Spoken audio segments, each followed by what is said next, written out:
अगर बार बार कोई आपके सामने आए और दूसरों की निंदा बार बार करे, एक दो बार नहीं, बार बार जब भी वो व्यक्ति मिले तो किसी ना किसी व्यक्ति की वो निंदा करता ही रहता है, तो ऐसे व्यक्ति से आप सावधान हो जाए, क्योंकि ये ऐसे लोग होते हैं जो पीठ पीछे जो है दूसरे की निंदा करते हैं।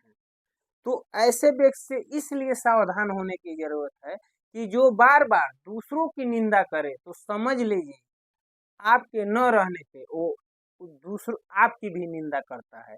यानी जो व्यक्ति किसी और व्यक्ति की निंदा आपके सामने कर रहा है, तो आपके न रहने पे फिर किसी दूसरे आदमी से आपकी वो निंदा करता है। तो ऐसे जो है आपके मित्र नहीं होते हैं, ये तो बहुत ही बड़े जो है शातिर होते हैं, और जो है आपका बना बनाया खेल जो है पानी मना अपना बना बनाया खेल को पानी फेर देते हैं। यानी आप जो भी बनाते हैं समाज में जो है कि कोई काम कर रहे हैं और उसको गोपनीयता रखना चाहते हैं, लेकिन उसको बता देंगे तो वह जो है सबको बता देगा। तो ऐसे मित्र मित्र नहीं होते, ये तो दुश्मन से भी बढ़ के होते हैं, क्योंकि दुश्मन भी जो है पीठ पीछे वार नहीं करता। दुश्मन से आप सचेत रहते हैं, क्योंकि दुश्मन भी जानता है कि उससे दुश्मनी है, तो वह जो है वार करने से पहले 100 बार सोचेगा।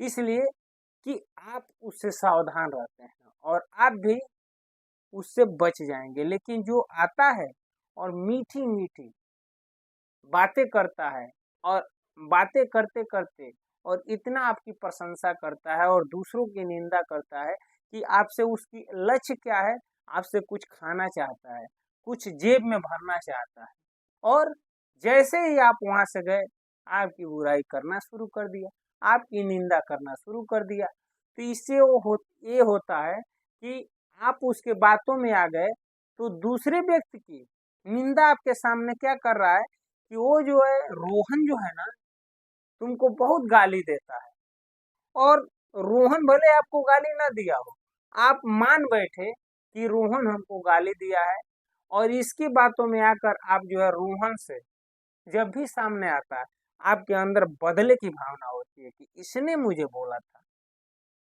और किसके कारण, इसके कारण जो है रोहन से आपकी झगड़ा हो जाती है, आपसे बनती नहीं है, भले वो ना बोला। तो हमें ऐसे मूर्खों से सावधान होना चाहिए। वो हमसे बड़ा मूर्ख वो नहीं है, हम है, क्योंकि उसके बातों में आ गए।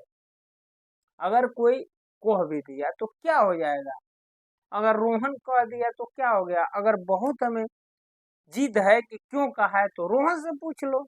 इसके बातों में आकर अंदर ही अंदर क्यों घुटना, क्यों अपना जीवन जो है नरक जैसे बनाना।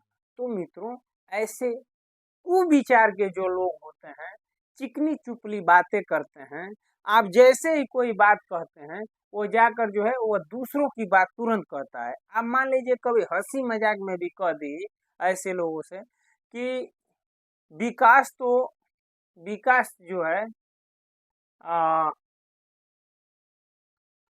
आपका जो है अनिष्ट चाहता है।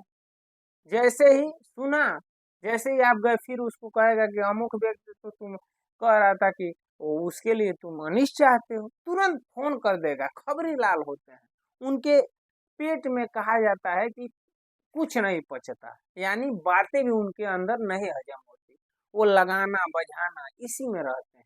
तो ऐसे लोगों से आप जरूर सावधान हो जाएं, क्योंकि ऐसी बातों को जो है धर्म ग्रंथों में भी लिखा है, हमारे वेद पुराणों में लिखा है। जो है सबसे बड़े जो है चाणक्य नीति कहा जाता है जो राजनीति में, चाणक्य भी खुद कहते हैं कि ऐसे लोगों से आप बच के रहिए, नहीं तो आपका बना बनाया खेल जो है ये 2 मिनट में जो है समाप्त कर देंगे। तो मित्रों, इसलिए कहा गया है कि आप इनसे बचने के एक ही उपाय है कि आप सत्संग निरंतर सुनिए। सत्संग जब सुनेंगे तो आपके अंदर जो है विवेक होगा, बुद्धि होगी, क्योंकि बिन सत्संग विवेक न होई, राम कृपा बिन सुलभ न सोई। आप निरंतर सत्संग सुनेंगे तो ऐसे मूर्खों से आप बचेंगे, क्योंकि ये मूर्ख जब भी आते हैं ये जो है विषैले सर्प के जैसे होते हैं। ये आपकी इतना प्रशंसा करेंगे। तो जब आप सत्संग सुनेंगे तो कहा गया है कि प्रशंसा अगर विष के समान मानना चाहिए। जो ज्ञानी होता है अगर उसको आप प्रशंसा करेंगे तो वो डर जाएगा, लग रहा है कि मुझसे कुछ गलती हो रहा है। अगर उसकी निंदा अगर कोई सामने कर रहा है तो यही समझेगा कि ये ठीक है, क्योंकि हमारी कमी को हमको तो दिखा रहा है। तो इसलिए ऐसे लोगों से सावधान रहिए, निरंतर कथा सुनिए, सत्संग सुनिए, भगवान का चिंतन करिए, तो ऐसे लोगों से आप बच जाएंगे। मित्रों, ये छोटी सी कहानी आपको कैसी लगी कमेंट में जरूर बताइएगा। आज इस वीडियो में इतना ही, अगले वीडियो में फिर मिलते हैं। तब तक के लिए हरे कृष्णा, राम राम जी, नमस्कार, प्रणाम।